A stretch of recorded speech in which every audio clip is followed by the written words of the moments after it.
আজকের এই মহাসমাবেশের সংগ্রামী সভাপতি মঞ্চে অবশিষ্ট হেফাজতে ইসলাম বাংলাদেশের কেন্দ্রীয় জাতীয় নেতৃবৃন্দ, সম্মানিত ওলামায়ে কেরাম, সংগ্রামী সাথী বন্ধুগণ, সর্বপ্রথম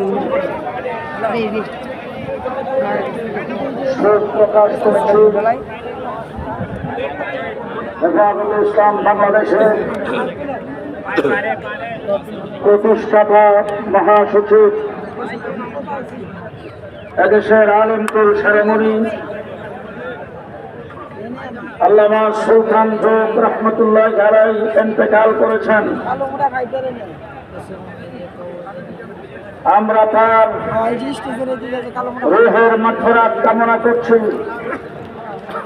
আল্লাহ পাক তাকে জান্নাতের আলা মুকাম দান করুন। আমিন। আজকের সমাবেশ আবারও প্রমাণ করেছে হেফাজতে ইসলাম ছিল, আছে এবং থাকবে।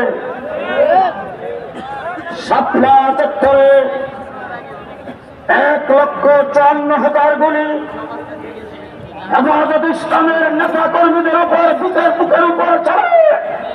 হেফাজতকে ধ্বংস করা যায় নাই, আস্থা কোন শক্তি হেফাজতকে ধ্বংস করতে পারবে না। সংগ্রামী সাথী ও বন্ধুগণ, গত 15 বছর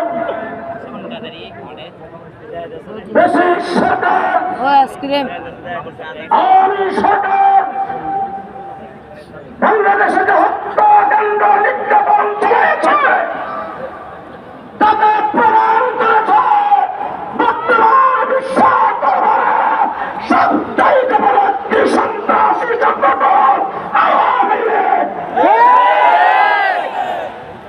জেলখানায় ছিলাম প্রায় 2 বছর। জেলখানার ভিতরে দেখেছি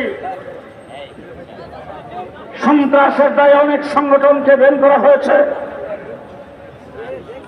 নিষিদ্ধ করা হয়েছে, তাদের নেতা কর্মীরা জেলে আছেন। যতগুলি সংগঠনকে নিষিদ্ধ করা হয়েছে সবগুলি সংগঠন নিষিদ্ধ হওয়ার কারণ বা সন্ত্রাসী কার্যক্রম